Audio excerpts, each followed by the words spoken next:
So hello, everyone. Thank you so much for joining us today. We have our Adobe Creative Campus webinar, Discover Adobe Acrobat DC, which is all about PDFs. So from editing PDFs to collecting e-signatures, I'm so pleased to welcome Eric Rowse, Senior Solutions Consultant with Adobe today. And before we get started, I do want to do a quick walkthrough of how to access Adobe and our Creative Cloud with our UDC sign-in. So let me go ahead and share my browser with everyone here. And feel free to go ahead and continue introducing yourself in the chat box, as well as saying hello. So there are a couple ways to access Adobe Creative Cloud. Let's start with Blackboard first. So if you go in your courses, and I'll use my sandbox as an example here, you can go ahead and go to the left side, view course and institution tools. And you'll see this Adobe Creative Cloud link right here. If I click on that, that will take me directly to the Adobe Creative Cloud and our single sign-on with our Microsoft Access. And let me go ahead and go back. You can also find this under Tools. So if I click on Tools on the left-hand side with Blackboard, you'll see right here, there's an Adobe Creative Cloud option. And since we're focusing on Adobe Acrobat today, I just want to show you where you can find that. The desktop version, you'll see 3 different tabs here: desktop, mobile, and web. If you go to desktop, you can download Acrobat DC right here on your computer. There is a web version as well that you can launch directly from within the browser. Now, if you do want to go to Adobe Creative Cloud directly, you can type in your search bar or in your address bar, creativecloud.adobe.com. And that'll take you to the sign-in page. So let me go ahead and sign out, and I'll show you how to do that. Okay, so once I sign in, I'll use my UDC email to sign in here, and I'll press continue. And then you want to choose company or school account. That is with our UDC license. You probably saw my cat just run by. And then right here, you'll see that Adobe Creative Cloud site on your screen. And again, if you want to access the desktop version, you can download that right here. Go to Acrobat DC and download. There's a mobile version for your phone. And then if you go to the web version, you can also launch that from within your browser. Now, one more thing I want to share is my desktop. So here at UDC, if you're using a UDC issued laptop, you can also download Adobe Creative Cloud on your computer itself. So let me share my screen. So everyone should be able to see my screen now. And in the lower left corner, I'm using a Windows computer.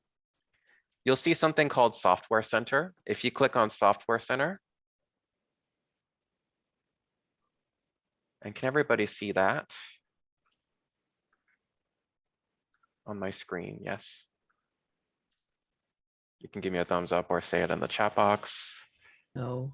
Oh, No? we can see the icon, but we can't see the pop-up, David. Gotcha. Okay, let me go ahead and go back, okay? Thank you, Pat. Thank you. So I'll do it one more time. Can everyone see in the lower left corner the icon and then Software Center? Right here? Yes. It's showing. Okay, Yes. perfect. So if I go to Software Center, you'll see right here, there's an application. Click on Creative Cloud and you're able to download and install this on your computer if you're using a UDC issued computer here, right? Are there any questions about how to access Adobe Creative Cloud that I can answer, or anything you want me to show again? Thank you, Fatma. I did clean up my desktop today, so I'm glad that you noticed. Okay, perfect. So what I'll do now is I'll go ahead and hand it off to Eric Rowse. Star Wars. Perfect. Thank you, Eric. Thanks, David. Well, good afternoon, all. Again, my name is Eric Rowse. I'm a senior solutions consultant at Adobe. I've been doing this work for I'm approaching 10 years. It'll be 10 years in December. And previous to that, I spent a lot of time as a Creative Suite instructor. So I used to be a trainer on all things in the Adobe bag of awesome, as I like to call it, creative apps, as well as Acrobat. So I've had a lot of seat time in Acrobat. I used to train Acrobat 7, 8, 9, 10, and 11. And then things changed over to the world of DC. So I've seen this application evolve and change over, well, honestly, many years. And like things that work, like the humble hammer, which has been around for what, a couple thousand years. It's a stick with a thing at the end of it you can pound stuff into the ground with many variations, but it's still a stick with a weight at the top. I find Acrobat is kind of perceived in that same fashion.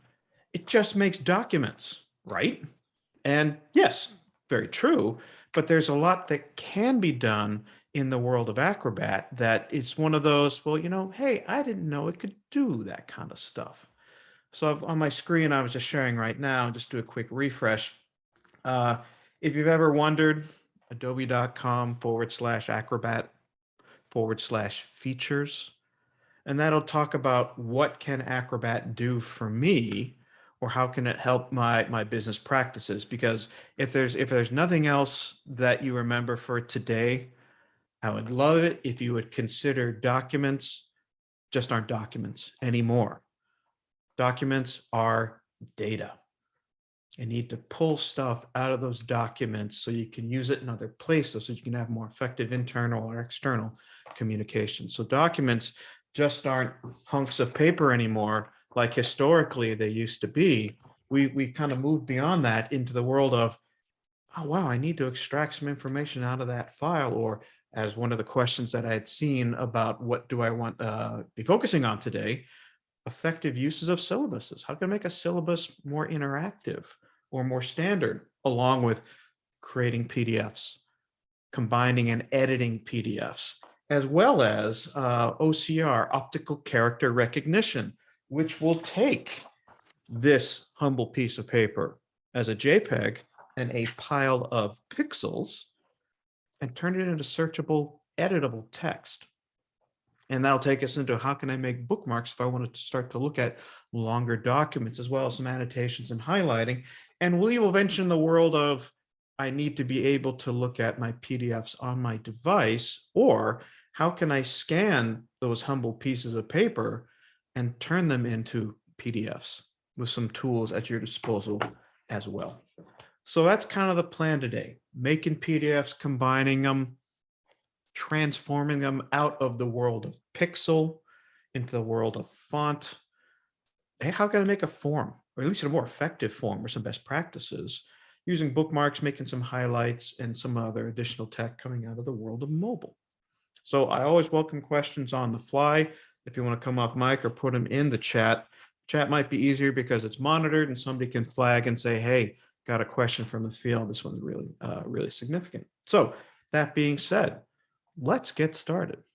I'm going to take us into Acrobat on my desktop. And so just so you are aware, Acrobat lives in the browser world too.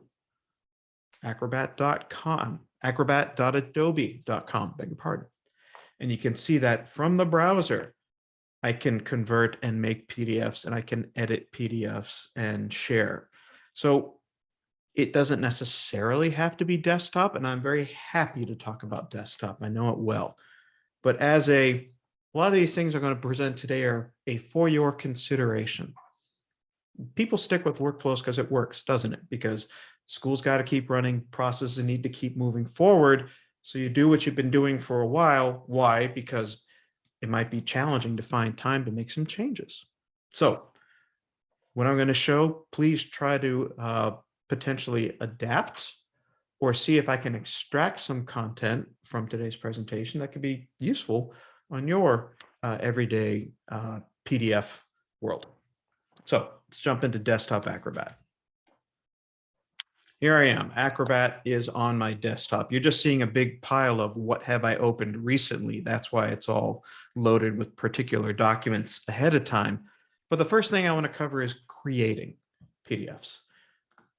That can be done from File Create. I've just parked my mouse on File and Create, and look at all those things that are appearing on that right-hand side. I can create it from a file, from a screen capture, from a window capture, from a selection capture, from a scanner.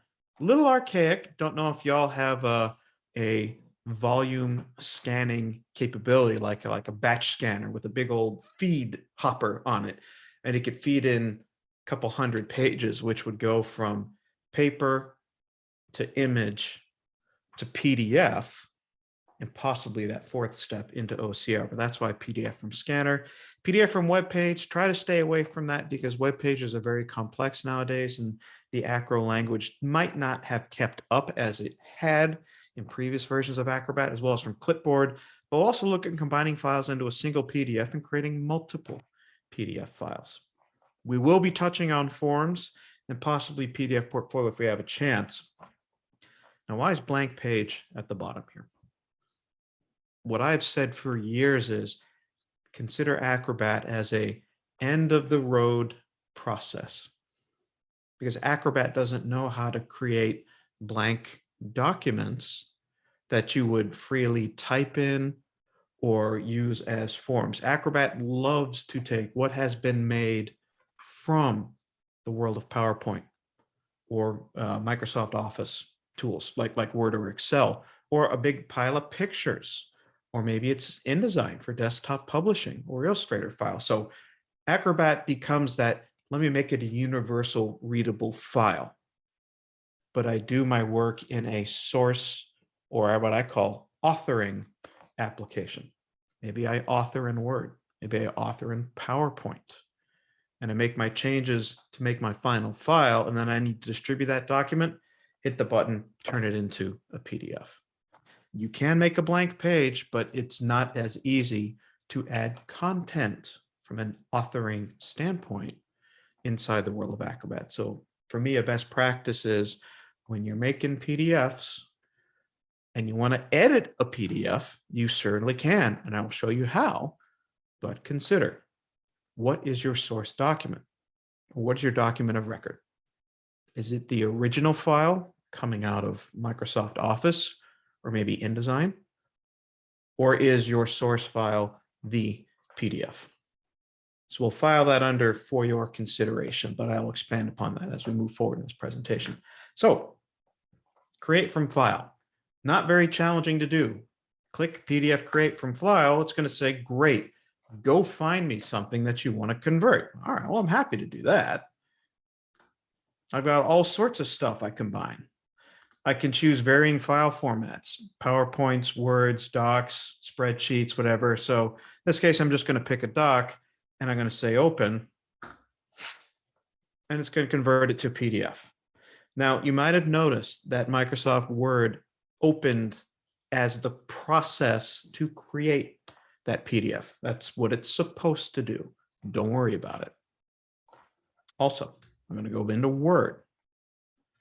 Come on, Word. Show up for me. There you are. Word, Word, Word, Word, Word. There. If I open a document, let's say it is syllabus starter, and we will be using this in a short while. Notice I have Document Cloud already on my toolbar inside Microsoft Word. I can have that button be present on PowerPoint and Excel along with Word. It's more about has your IT infrastructure allowed that for you? Now, just a quick question to the house. Are you all a Microsoft Office shop or are you a Google shop? Yeah, Microsoft Office 365. Wonderful. Okay, Microsoft. Excellent. So thank you, David. So it is entirely possible for your IT infrastructure to add the ability of having this button put in, because it is a free plugin from the world of Microsoft. So all the Microsoft admin has to do is enable UDC staff and faculty to have that button appear in a toolbar. So again, I leave that as a for your consideration effort. So you can have this button here, or I'm going to bounce back to Acrobat, and I could use the method I just did, create from file. They'll both do it the same way. It's more about how many clicks does it take, as that Al used to say on that Tootsie Roll Tootsie Pop. How many licks does it take to get to the center? Well, how many clicks does it take to get me to my PDF? All about reducing the click time, right? Wonderful. Okay, so great comment, Jasmine. So it's it button will help. Again, bring that up with IT. I'm trying to remember the item that allows me plugins, and I believe it was from Insert, Get Add-ins, and then there's the Microsoft add-ins, and then Admin Manage. And as you can see here, there's Document Cloud. So there's an infrastructure process that will allow this to be done on the back end on the UDC side. It's very simple. You just add the Office add-in, easy. Okay, back into Acrobat. Well, great. We've got a document easy enough to convert, and it looks like it's a multi-page document. You can see that it's one of 6 pages. So I can just arrow down to look at the other side or the other pieces of this content. I can also use Command plus or Command minus. I'm all about the shortcuts. And I can just roll the roller wheel and mouse up to read this. Because this PDF file came from Word, there's some inherent understanding of, oh, this was selectable text. Now, you're not seeing the document I just converted. I just happened to pick one. This particular PDF did come from a definitive or definitely a Word document. So you notice how I can highlight this copy. Ooh, does that mean I can make changes to this copy? Absolutely, yes, you can. There's a feature inside Acrobat, and this feature tab down the right-hand side, I'm just going to pop out this expansion a little bit bigger. You'll notice how you can see a whole bunch of tools in this panel. Edit PDF is a very common one. In fact, what I can do is I can deselect and I can just click right on Edit PDF. What does that do for you? Well, look at these features that appeared in this panel on the right here. It looks like I can start to add bullet items. I can make text all caps or italic or super or subscript. And you'll even see rectangular boxes that surround the text because it knew, hey, I came from a Word authoring environment, Microsoft Office tool, Word. So it understands what this text is. So I could take my mouse and click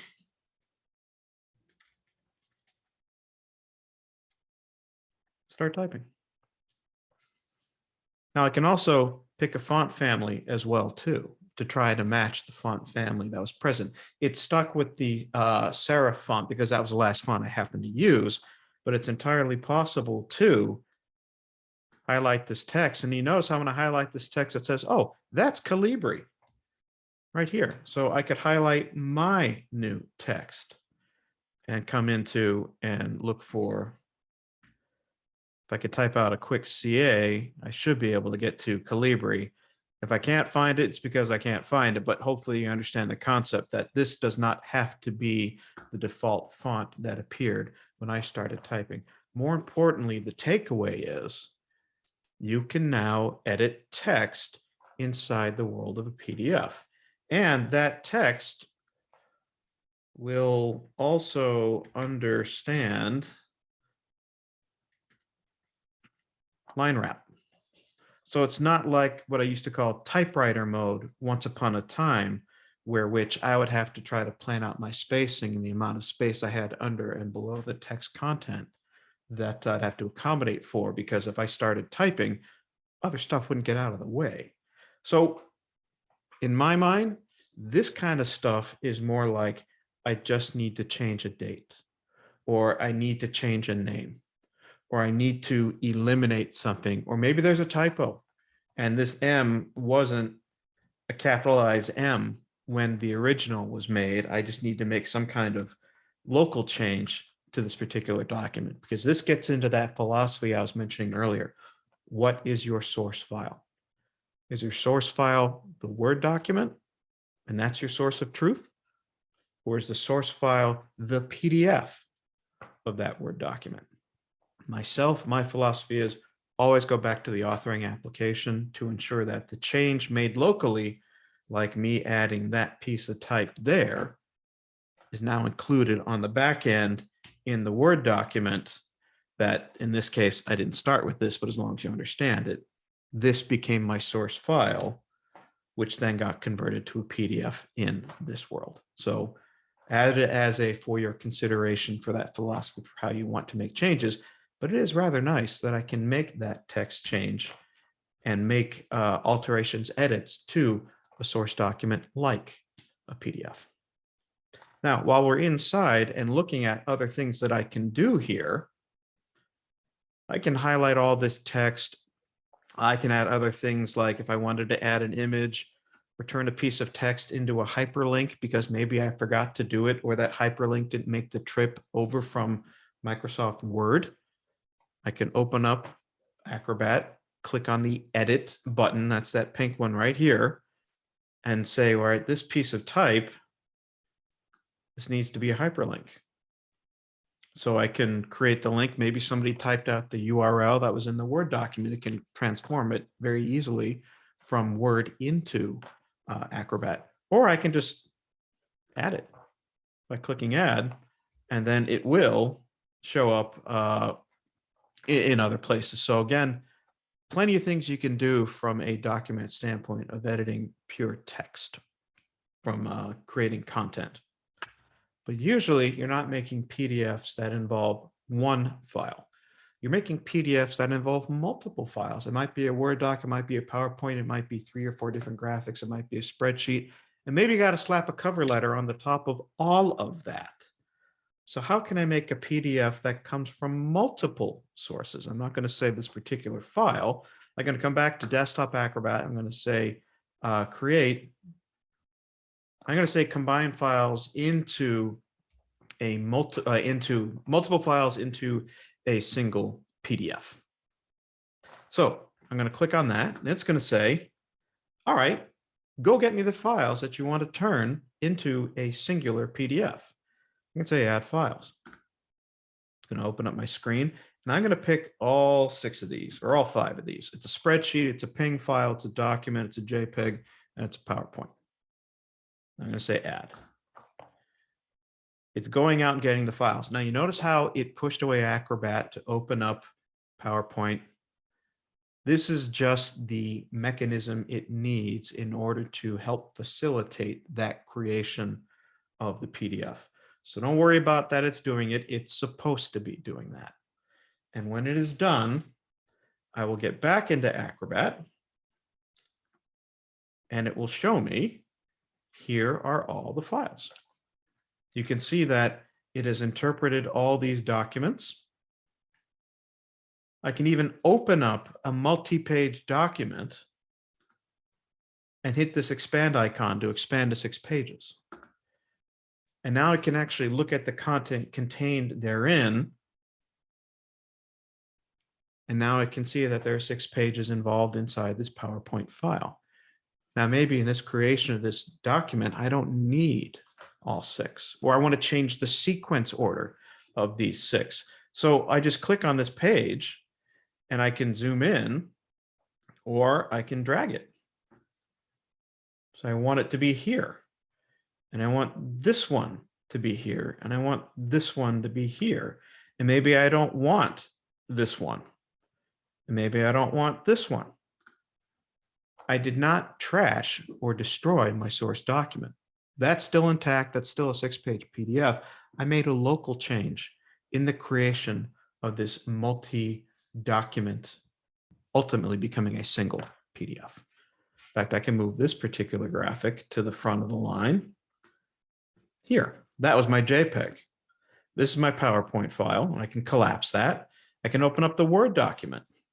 I can even hit this magnification glass to read it. Now, Word is bouncing at me saying, okay, here's a viewing window to make sure, is this the page that you wanted inside this document? It is. So I'm going to say close, or at least X out of that.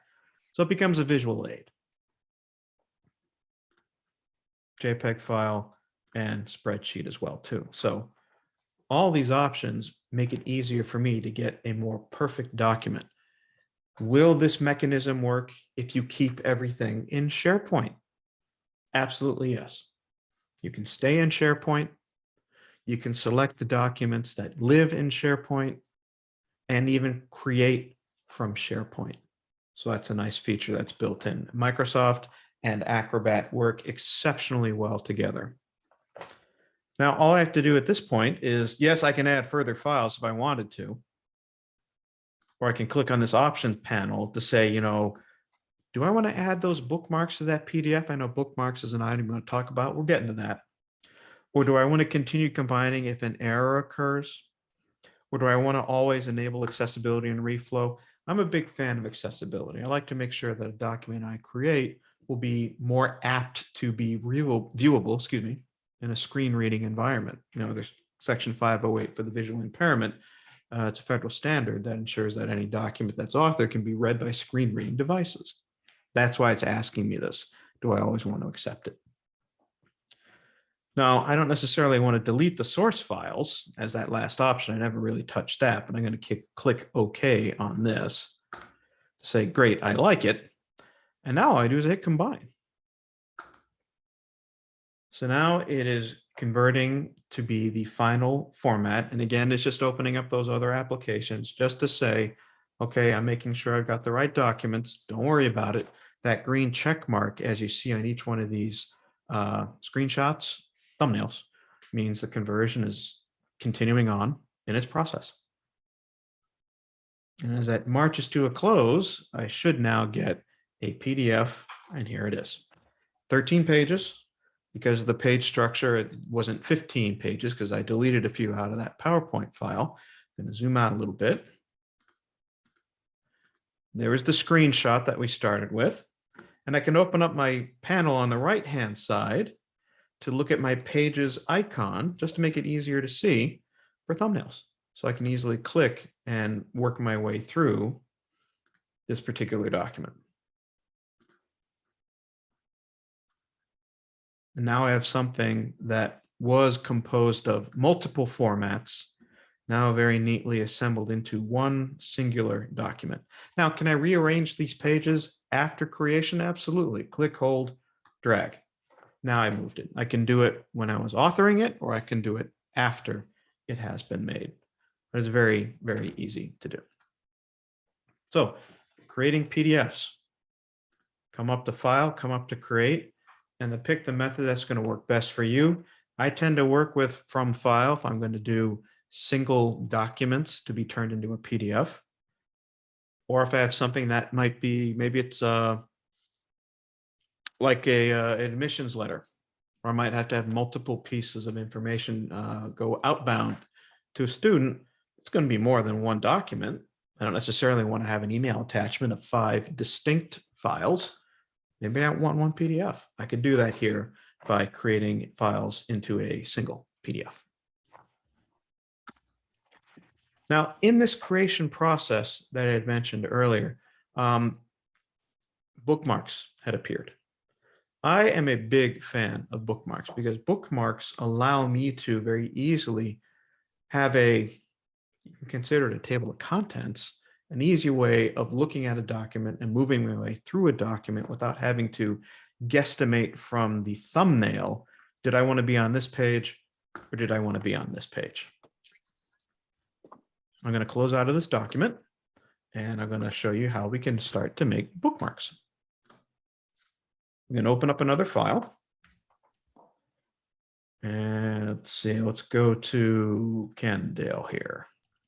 Okay, so this one happens to be a bicycle manual from Cannondale. Again, this could be any document, but look at that, it's 106 pages. That's pretty heavy from a page count standpoint. So I'm going to open up my panel again. And I'm just going to open up the thumbnails, because here is the table of contents. I would like to have a variation of that where I could at least go to an easier location to click to be taken to those pages. Bookmarks would be the first way of doing that. And click, whoa, thank you, Cannondale. You gave me no bookmarks. I'm a big fan of trying to provide ease of readability and ease of access when you are looking at documentation. And bookmarks can be that first, I'll call it low bar, or that first low hurdle. That's not too painful to do. So let's talk about how we can author bookmarks. The rule of the road with bookmarks is whatever view you see on your screen when you're reading your document and the page number that you occupy when you click that bookmark icon, that's where the bookmark will take you. That's a rather complex way of saying, if I am on page 1 and I want my bookmark to take me to page 10, don't sit on page 1 and create the bookmark icon, because all that bookmark is going to do is going to say, oh, you're on page 1. Great, I'm going to take you to page 1. So for bookmarks, be on the destination page you want to be taken to before you make that bookmark. Now, I like to use a bookmark for table of contents because it's easy for me to navigate in and out. So I'm going to click the bookmark to say, yeah, I do want to be on this page. I click that bookmark icon. I call it table of contents. Great. First bookmark made. Easy enough. I'm going to go to page 1. Let's test it out. Did it work? There. Perfect. Takes me to page 4, which happens to be table of contents. Now, moving forward in this document, let's say I want to go to this section 1 first. That's pages 5 to 8. I'm going to just arrow down. Section 1 first. This is where I want to be. So I'm on my destination page. I'm going to click my bookmark. I'm going to call this one section 1. First, hit return. I'm going to click back to the TOC. Table of contents. It's working. Click again. Working. There's section 2. I need to arrow down to the page that section 2 is occupying.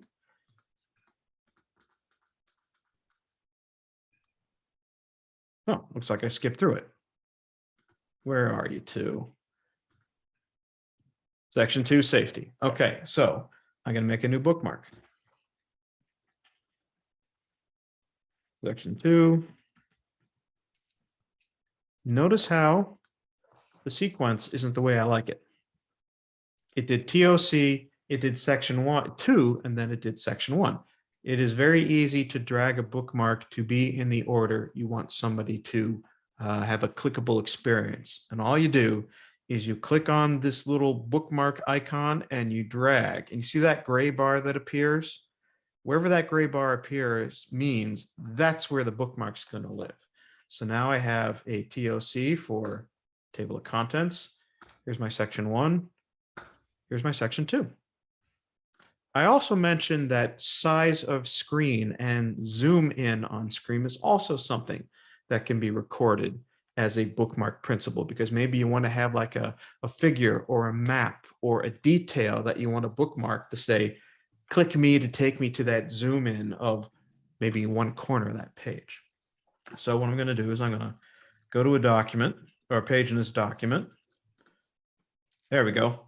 And I want to zoom in on this picture of the stem. You can use the hand tool and move this. Great. I'm going to jump in a little bit bigger. All right. So maybe somewhere in my documentation, it will become significant for me to be zoomed in to 400%. So it'll be easier for a viewer to be able to use a bookmark to get to the information they need, because that's really the point of the bookmarks. Take me to what I need to read quickly. I'm going to go to my bookmark tab, and I'm going to click new bookmark. I'm going to call this figure 6 stem. I don't want it to be the first thing. I'm going to click and hold and drag so it is under section 2. And now I'm going to go through my TOC clicks again. There's my table of contents. Ah, look at that. They changed it. Well, it used to remember viewability. I'll have to check in on that. My apologies. These particular bookmarks used to be able to keep track of screen, zoom, and view. So my mistake. I'll be very happy to send this to David after the fact to say, can my bookmark take me to a zoomed in figure? Well, it sure used to. Apparently they've removed that feature on me. So my apologies, but hopefully the point of that bookmark is be on the destination page, create the bookmark, give it a name, drag it where you want it to live inside the document. But if I go back to the TOC, that's a lot of work, isn't it? There are some factors for when you do bring over a document from Word, it can interpret things. But this can be even improved to another degree. I'm going to go into my mobile device. Okay, you are now seeing my phone. The Star Wars theme continues. Let me just move this over. I'm going to go full screen on it. Okay, I'm going to open up. And I am now in, let me zoom to, here we go. This is Acrobat Reader on my phone. I've already got it launched. So that's that red icon in the top left-hand corner. I can click that, and I'm now taken to my mobile device in which I can now read documentation. In this case, I want to read this manual from Cannondale. This is the same document as we were just looking at on Desktop Acrobat. And usually the pain of this is I have to pinch and zoom or do it typewriter style. I've zoomed in, now I got to scroll to the left to see if there's any, oh no, wow, okay, it's a 2-column thing. It's even harder. Wouldn't it be great if Acrobat Reader could interpret this document and create bookmarks for me on the fly? That's what this little liquid icon is at the very top of my screen. I'm going to tap that icon. I'm going to go back to page 1. I'm going to tap that liquid mode icon. What it has now done is Acrobat Reader, on the fly, has read, analyzed, restructured, and will allow this document to be more accessible because now I can click on the tap to show outline. And it studied that content that was found on that table of contents page. It's like it made bookmarks for me. You can see that each one of these items, there's section 1 first, there's section 3 fit, there's section 4 tech. So if I come into stand over height and I just tap it, I'm taken right to that page. This is fantastic. So this is an automated way of doing what we had just done by hand, liquid mode. Available on mobile reader. They're actively working on taking liquid mode from free Acrobat Reader and making that a feature inside Desktop Acrobat. So that means it will allow the end user to click a button and on the fly generate all this information that the effectively artificial intelligence did for me, as opposed to me by hand coming into Acrobat and making bookmarks the hard way. It's not the hard way, it's the guaranteed way. That's not giving it the actual credit. But boy, I really like the ability to have this done on the fly for me. And what's more effective is I can click on this capital A, little a, and this will treat it like a Kindle or a Nook, where I can actually increase or decrease the point size of my text, and it reflows the document and it alters the page count to now correspond to how big or little the font is. That will match my reading ability. I can change my line spacing to be huge or somewhere in the middle. Fantastic feature inside. Effectively, this is a free application. So I can come in, I can scroll through this list, click on tech, and I'm taken to the tech page. Awesome, awesome feature that is here on free Acrobat Reader. Any PDF can be converted except for, now, I talked about how great this is. There are some caveats because this is the developing piece of software. This software can handle a document up to 200 pages. Big page count. So anything over 200 pages, it'll say, I'm sorry, I can't convert that document for you. Why? Because we're still working on the tech. Like most things, as tech improves, it rolls downhill to you to use as Acrobat viewers and readers of content. So we're working on making the page count greater. it also doesn't know how to interpret a picture, a pile of pixels, which gets converted to something in the world of, as I said before, optically character recognized content. So from that standpoint of the bookmarks, we know how to do that. Be on the page, click the bookmark, type out the name, and drag it back and forth, or go into Acro Reader and turn this feature on or off. I turned it off. Now we're looking at the document in a historical fashion. I turn it back on, and now it's treating it like it is a reflowable, scannable, more accessible type of document, which gives me effectively a table of contents generated on the fly. Very helpful. And I can still read my pictures.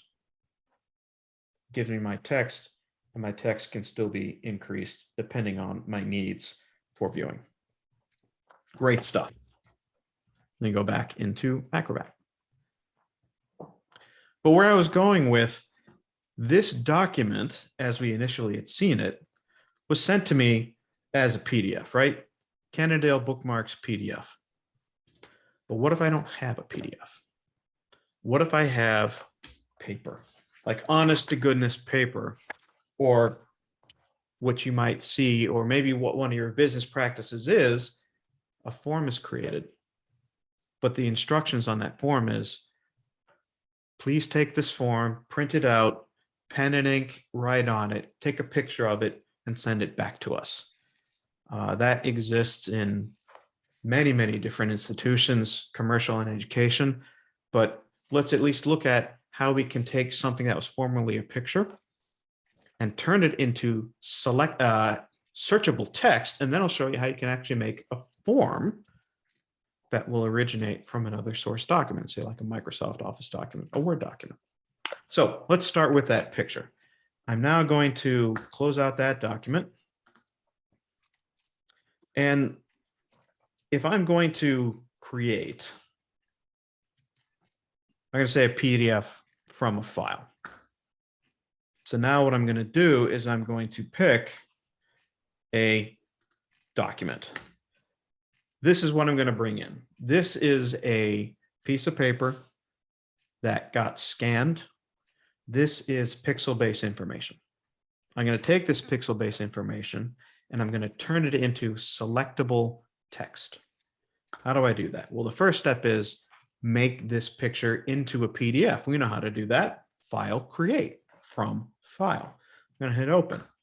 Now in that conversion process, it's going to say, great, I have now made you a PDF. But it's a PDF, a picture. How do we know? Dead giveaway is, notice how my mouse is a crosshair. My mouse is not a T-bar like you would normally see to select text. How do you know the PDF that is open in front of you is a picture? If you do this, that's how you know it's a picture. As opposed to, if I open up another PDF document, and I come into Cannondale Bookmarks, notice how I get the T for type tool and I can select text. Let me zoom in on that. That's how I know this PDF contains content that is selectable / searchable, because it was authored in maybe InDesign or maybe Word, as opposed to this, which was a piece of paper that got scanned or had a photo taken of it. That is the big factor. That's how you're able to tell.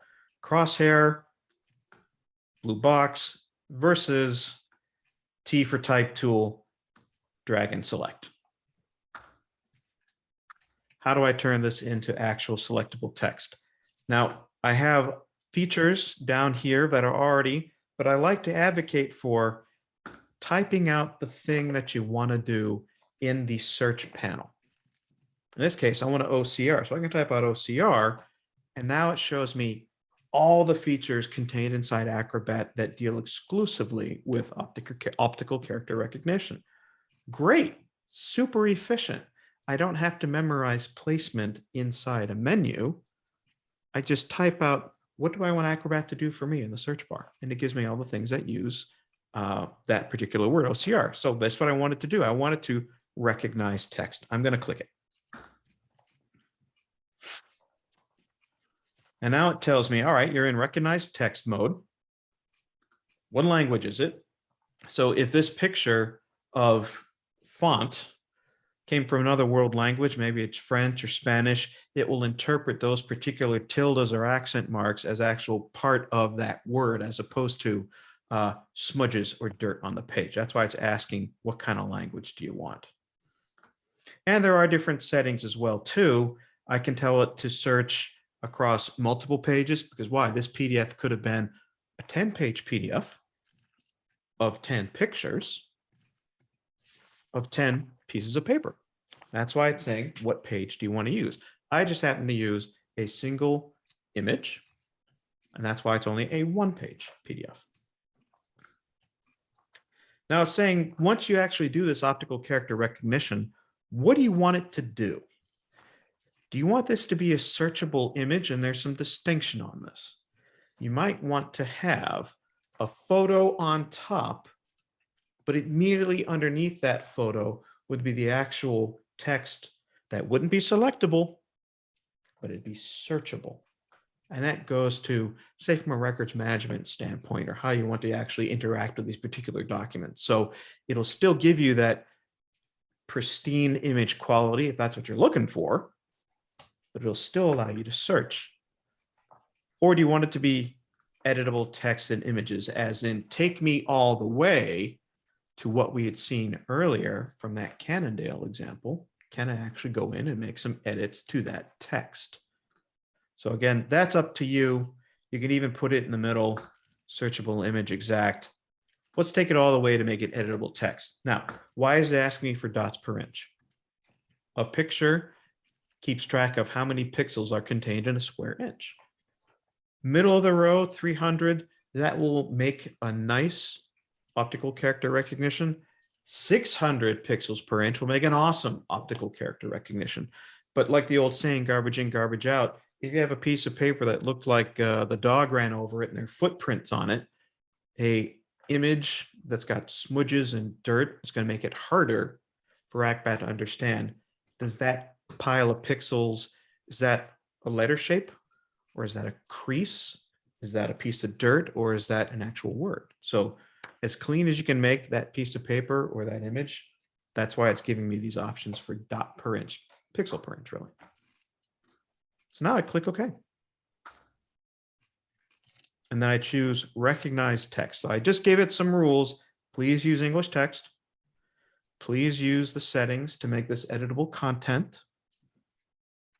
And hit recognize text. Acrobat will usually remember, not usually, Acrobat will remember the last set of instructions you gave it. So if this is I always want to do it this way, you just set it once and it will always look and work that way for you. Now, notice how that crosshair is up here, but look what happens when I get close to the text. Aha, selectable. I now have copy. Font that I can actually search on. That's all it takes to OCR. Scan content or take images that contain text. Now, it doesn't know how to understand free-flowing script or handwriting, because that's not really tieable to a font family. But if you have paper and you got to turn this paper into actual Acrobat, a PDF with editable content, just come over to, I'm going to close this out, come over to your search panel, type out OCR, not ICR, OCR, and then choose the feature that works best for you.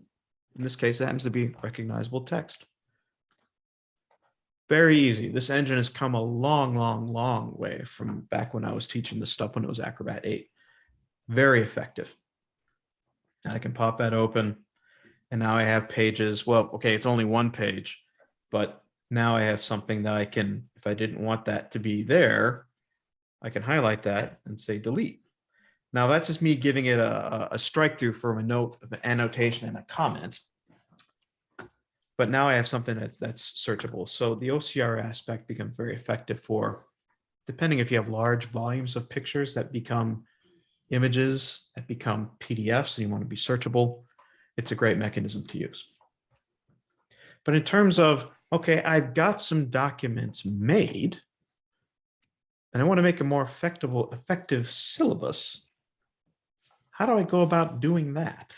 How can I take something that I want to make as more of a standard, so to speak, and turn it into a reusable asset that myself or my colleagues can benefit from? Well, let me take you into Word, and I'll show you where I started from.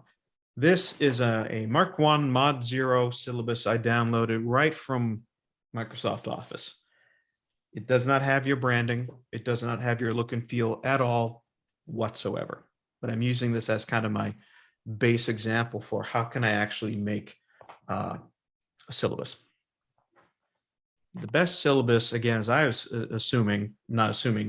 suggesting, is the source document acts as what Acrobat can read and try to automate processes for you.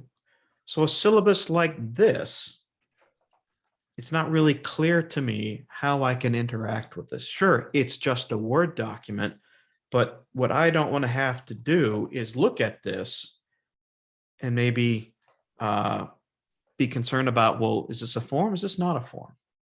Now, how do I use this effectively? So what I did was I took this Word document as it exists, and then I made a modification to it. I turned it into this. Okay, how did I do this?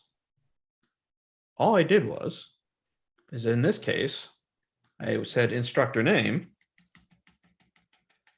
This is me just hitting the dash with the shift. Why did I do that?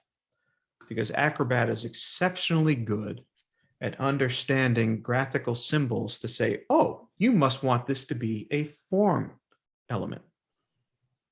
Because this former Word doc, which would have to be customized every single time, let's make it more general purpose.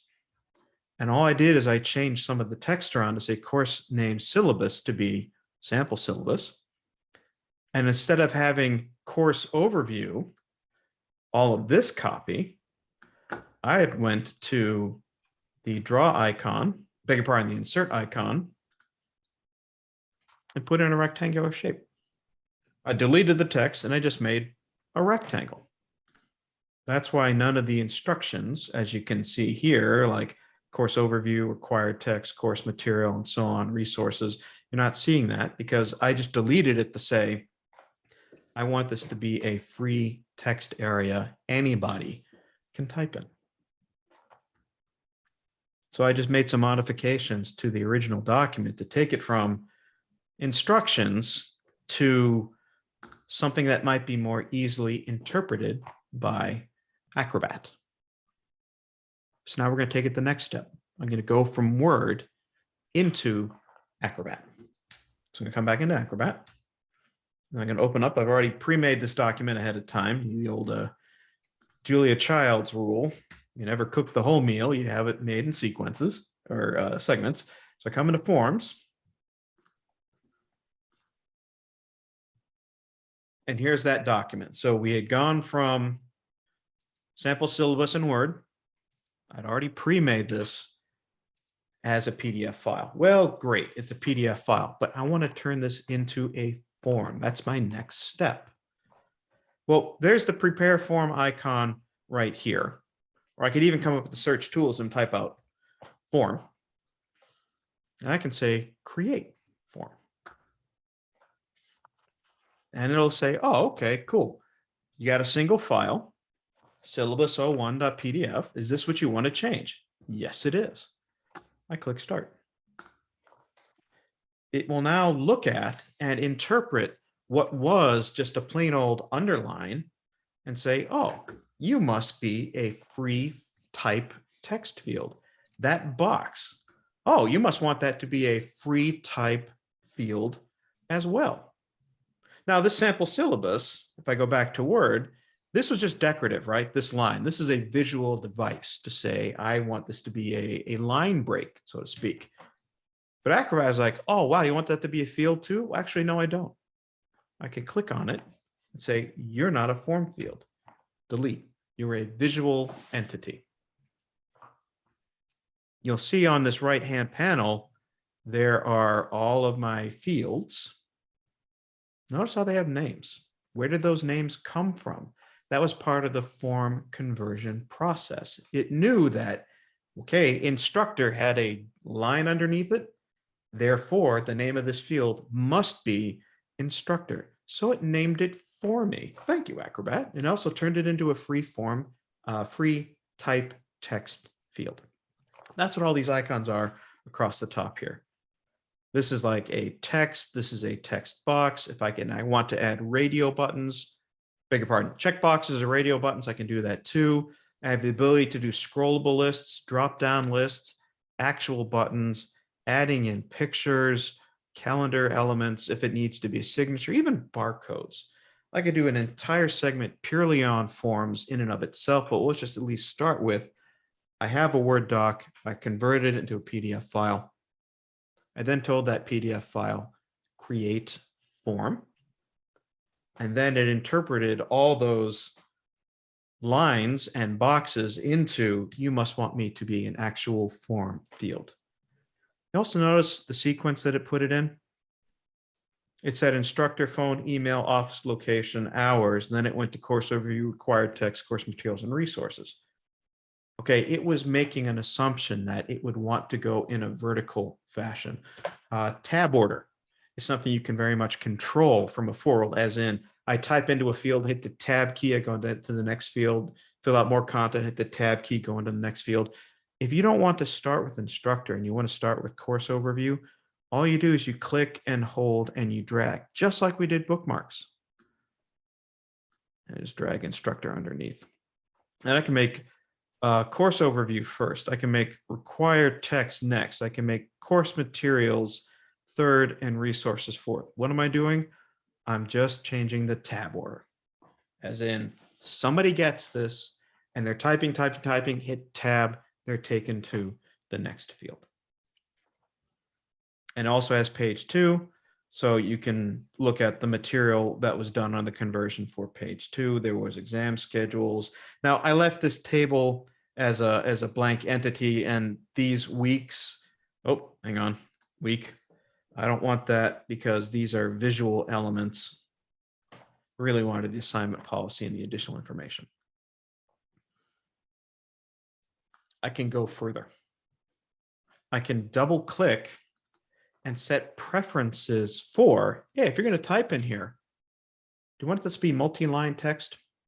As in, it won't be a continuous line, it'll wrap and wrap and wrap and wrap. So that's what it means by multi-line. I can even scroll along text as well too. And I can even say, what do I want this to have for a name? And course overview. Notice how it says course overview in blue right here? That's what this name is right here. Tooltip. Big fan of tooltips. That helps the screen reading devices. That helps the accessibility aspect of this particular form. So I'm going to show you the next evolution of this in syllabus 2. I now added a logo. I've added elements that can be struck through. Write your course overview. This course will cover ... How did I do this? I'm going to go back to prepare form. I'm going to double click on this field, and I'm going to go to the options tab. That's what default value is, as in you've seen some forms where they're electronic and there's some instructions in that form telling you what goes there. It's exactly what default value is. So you don't have to use that if you don't want to.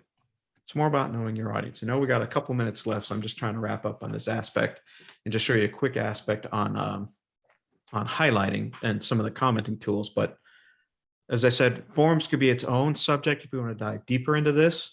But this is just barely scratching the surface on forms, but you can get pretty sophisticated on what you want this form to do. And of course, I did add that logo in there. How did I do that? That was part of edit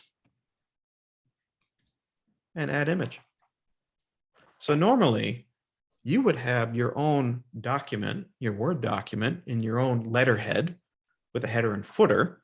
I didn't have that on my sample file. So I clicked on add image and I just dropped in your school logo in that top right-hand corner.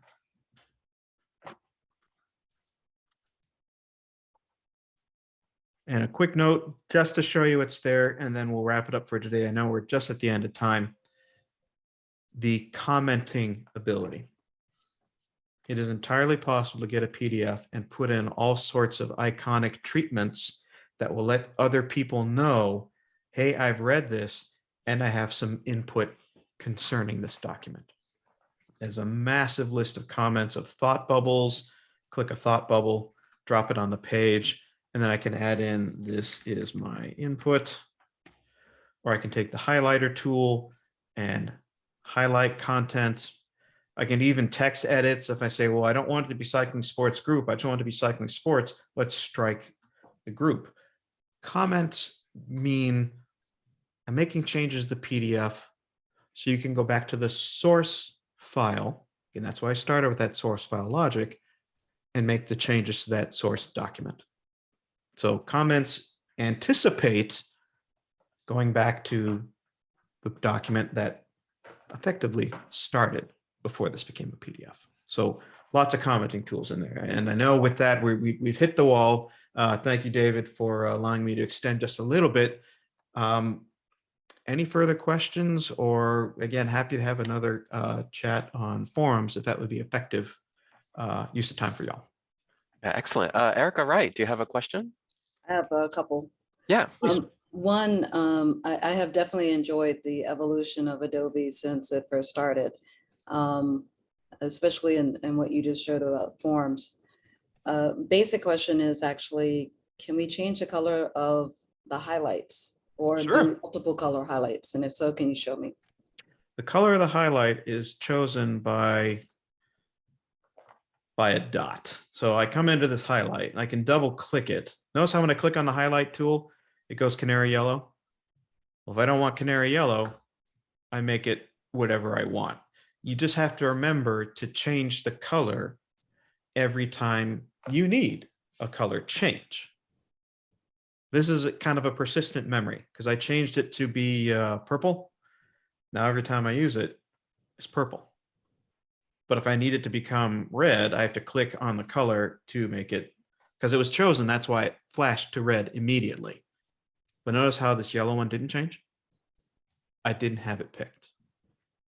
So just be aware of that. Whatever is selected will make that change into becoming a color. How do I get it out of that mode? Just click on the hand tool to kind of deselect. And then you can come back to the comment tool and then say, well, I need you to be purple, and now you're purple. Can you unhighlight? Yeah, any comment that you have added, you can delete. I would change to the arrow tool right next to the hand tool. Click on it. Delete key. And it's just a delete key that's on the keyboard? Yep, yep. If you want to right click, you should be able to do that too. Yeah, there we go. If you're a right clicker, you can delete. Okay. But you know, one thing I want to make a point of, the whole point of commenting is to inform people you have an opinion or something to say. So anytime you make any kind of comment, don't be afraid to double click on it to say, here's why this is highlighted. Because it does nobody any good to say, oh, well, that's red. Why is it red? Take that next step and put in a why you made it, that particular comment. And it'll show up on a hover, which is really nice. You hover over it and it says, well, here's why this is highlighted. I have a second question, but I'll Sure. wait to see if anybody else has any questions. Yeah, and Erica, go ahead. I don't see another question. Thank you, Erica. Okay, I don't know if anybody else has asked this before, but we have been routing, we have some forms that have been routed. And for like the last 3 or 4 months, we've been getting the broken link notice. So you have a bad HTML link, or it forgot where it was living. Because Acrobat doesn't, you make the PDF and then you put it somewhere. in a browser page? Is that what I'm understanding? It's a document that's been signed by multiple people and sometimes viewed by multiple people. Mm-hmm. And then this was not happening prior to February. So we've been using it for like a year plus now. But starting in February, if you clicked on the link, let's say for the person who's going to sign it, it says the link is broken, the link is expired, and then you have to click and generate a new link. This might need to be something we need to take offline, because I can't tell if you're using a particular type of Acrobat solution, Adobe solution for electronic signature, if that's the way this conversation's heading. Sounds like an Okay. e-signature kind of question. So we might want to, It is a e-signature question, and Okay. I'll be happy to have the group that has this issue set Sure. up a time with you and David to go over it. sure. And definitely my colleague Alan will also be kind of that point person for establishing and setting up that kind of communication meeting. So yes, happy to talk about that. Yeah, so Erica, I'll follow up with you and Alan. So actually, this is a good opportunity. Alan, if you don't mind to introduce yourself, but Erica, I'll connect the three of us so we can follow up on that. And actually, the person to contact is Laura Lee Davidson. Laura Lee Davidson. Gotcha, thank you. And Alan, go ahead. Hi, good afternoon, all. Can you hear me? Yes, perfect. Great. Thanks for showing up to such a wonderful webinar. I hope you guys appreciated this and learned a lot. I know I did. The bookmarks, that's something I'm going to use all the time. So a little bit about myself. I'm the customer success manager aligned with UDC, taking the reins over from Daniel Gonzalez. I'll be your Adobe liaison. So whatever you need, please let David know, and I guess he'll let me know. What I like to say is your happiness is my charter. I just want to thank you guys for showing up, asking questions, being engaged. I had the time to sit down with David to go through your questions, and it was really helpful with developing an agenda, and continue to do so. I want to thank Eric again for your time. And yeah, so if you guys need anything, please reach out. And again, hope this is helpful. Yeah, thank you, Alan. It has really been a pleasure to work with both you and Eric and the whole team at Adobe. Before we conclude, I do want to include a couple resources in the chat box. So if you do have any questions about Adobe or anything else we offer here with the C.A.L team, just send us an email at calhelpdesk@udc.edu. I can also connect you to Alan as well. We have the Adobe Acrobat DC features link that Eric shared earlier, as well as some help links that Alan shared. If you are interested in any of our professional development, we have two offerings coming up next week. We have one on the 24th with our representative from LinkedIn Learning, Joe Moore. He'll talk about LinkedIn Learning on the go. You can use this on your mobile device. So that's on Tuesday, the 24th at 12:30 p.m. And then on the 26th, Thursday, we have our great colleague, Pat Cottrell. He'll be leading an Apple Brown Bag session all about creating compelling videos. So you can go ahead and sign up for those using that link I put in the chat box. We also have our YouTube channel. Everything that we offer here as a webinar is uploaded very shortly to our YouTube channel, as well as our PD survey. If you do have any comments or questions about anything that we offer, please let us know. I did take some notes throughout. And thank you so much for joining us. Are there any final questions that I can answer or Eric can answer before we say goodbye? Oh, David, as a suggestion, Yes. can we have more workshops about the suite, the Adobe suite? Yes. So we are planning on doing Adobe Creative Cloud sessions every month. If there is something specific you'd like us to see, let us know in that survey. I think that's a great suggestion. Excellent. Eric, are you here as well? I'm still here, yes. Any final thoughts you'd like to say to the group before we say goodbye? Well, happy PDFing. And again, the last thought, documents aren't documents, documents are data. So let's turn them into something that can be used and reused to make your time, your precious time, more effective. So hopefully you picked up a few nuggets that can do that for you. Definitely. Thank you so much, Eric, for your time. Thank you, Alan, as well for introducing yourself. So again, we know everyone is quite busy, so we really do value your time with us. We hope you had a great time and you learned a lot, and we'll see you very shortly. Goodbye, everyone. Bye. Thanks all. Bye-bye. Thank you.